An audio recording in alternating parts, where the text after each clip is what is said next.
બોટાદ જિલ્લાના રામપરા ગામના ખેડૂત લીંબુની ખેતી કરી તેમાંથી 1 વીઘામાંથી 1,50,000 સુધીનું ઉત્પાદન મેળવી રહ્યા છે।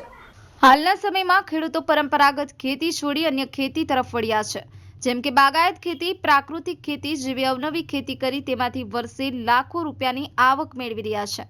ખાસ કરીને અગાઉ ખેડૂતો પરંપરાગત ખેતી કરતા હોય જેમાં ખર્ચની સામે ઉત્પાદન સારું ન મળતું હોય, જેથી હવે ખેડૂતો બાગાયત ખેતી તરફ વળ્યા છે અને તેમાં સારું ઉત્પાદન મેળવી રહ્યા છે। બોટાદ જિલ્લાના રામપરા ગામે રહેતા ખેડૂત અગાઉ હીરાના વ્યવસાય સાથે જોડાયેલા હતા, પરંતુ ત્યારબાદ તેઓએ ખેતીની શરૂઆત કરી અને હાલ તેઓએ 25 વીઘામાં 10 થી 12 વર્ષ પહેલા લીંબુડીનું વાવેતર કર્યું હતું। તેઓ અન્ય પાકોની સરખામણીએ લીંબુડીમાંથી લીંબુનું વેચાણ કરી વર્ષે 1,50,000 ઉપરાંતનું 1 વીઘામાંથી ઉત્પાદન મેળવી રહ્યા છે, જેથી તે અનેક ખેડૂતો માટે પ્રેરણારૂપ બન્યા છે। આ અંગે ખેડૂત બારૈયા વિપુલભાઈ આંબાભાઈએ જણાવ્યું કે મેં હાલમાં 25 વીઘામાં લીંબુડીનું 8 વર્ષ પહેલા વાવેતર કર્યું હતું। તેમાં 1 વીઘામાંથી 1 લાખથી લઈ 1.5 લાખ સુધીનું ઉત્પાદન મળી રહ્યું છે। લીંબુનો પાક આવ્યા બાદ તેનું વેચાણ બોટાદ સહિત જુદા જુદા સ્થળોએ કરવામાં આવે છે। અગાઉ હીરાના વ્યવસાય સાથે જોડાયેલો હતો, પરંતુ ખેતી કરવાનો વિચાર આવ્યો અને ત્યારબાદ મારા ફઈના દીકરા સાથે જોડાઈ આ જમીનમાં લીંબુડીનું વાવેતર કર્યું। અગાઉ કપાસ, મગફળી જેવી પરંપરાગત ખેતી કરતા હતા, પરંતુ તેમાં અવનવા રોગો આવતા હોય તેમજ ખર્ચની સામે ઉત્પાદન સારું ન મળતું હોય, જેથી બાગાયત ખેતી કરવાનો વિચાર આવ્યો અને આ ખેતીની શરૂઆત કરવામાં આવી। હાલ લીંબુડીની માવજતમાં ઓર્ગેનિક તેમજ રાસાયણિક ખાતરનો ઉપયોગ કરવામાં આવે છે। મુખ્યત્વે દેશી ખાતરનો જ ઉપયોગ કરવામાં આવે છે।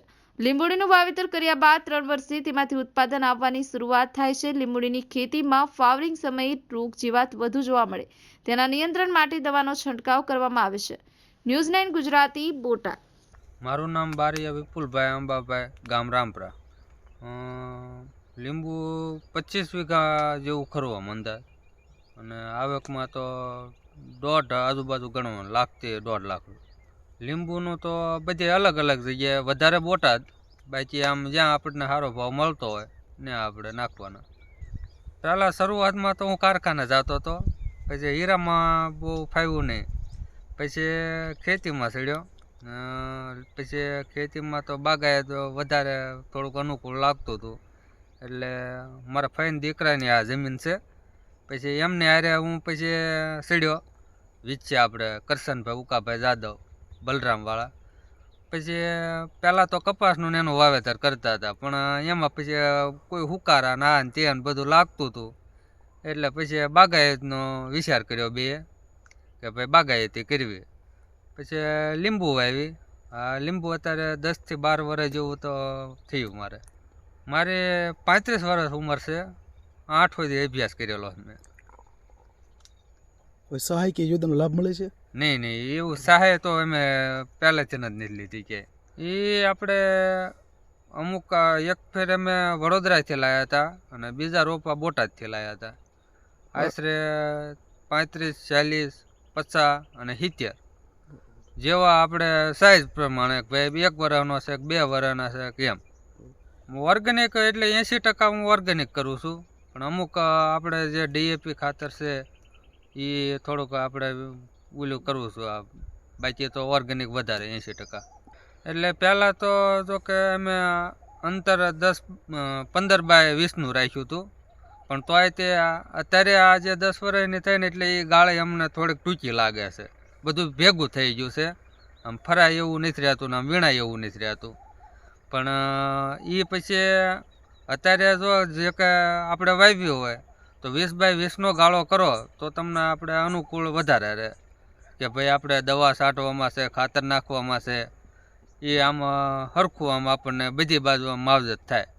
બાકી તમારે 3 વર્ષે આનું ફળ આવે। એ તો અમુક ટાઈમે જે આપણે ફ્લાવરિંગ લેવાનું હોય એ વખતે રોગ વધારે આવે। જોકે અમુક ટીપકા ઉપર આપણે ઓલા પાંદડા ઉપર ટીપકા અમુક પડી જતા હોય, પછી ડાળી ઉપર પડી જતા હોય, એને આપણે હેમેટોડ કહેવાય। એ હેમેટોડનું નામનું એ વાયરસ આવે એટલે એનો આપણે છંટકાવ મારવો પડે। એ આપણે સ્ટેમ્પ્રોસાયક્લિન આપણે દવા આવે છે, એનો છંટકાવ મારી દો એટલે એ પાછું જતું રહેશે। જોકે મને તો આ બાગાયતમાં તો બહુ મજા આવી છે, કારણ કે કોઈ આપણે ઉપાધિ ન રહે આમાં। આ તો કુદરતી છે, ક્યારેક જો વિટોળિયા કે વાવાઝોડું કે આ વરસાદ કે એમાં નુકસાની આવે તો એક વાત અલગ છે, બાકી લીંબુમાં તો તમારે જો કે આપણે ઉતારો તો મોડા ઉતરે તો એમ ન થાય કે ભાઈ આપણે ઉતારી જ લેવા પડશે, એ આપણને બમણો ભાવ મળે પાછો.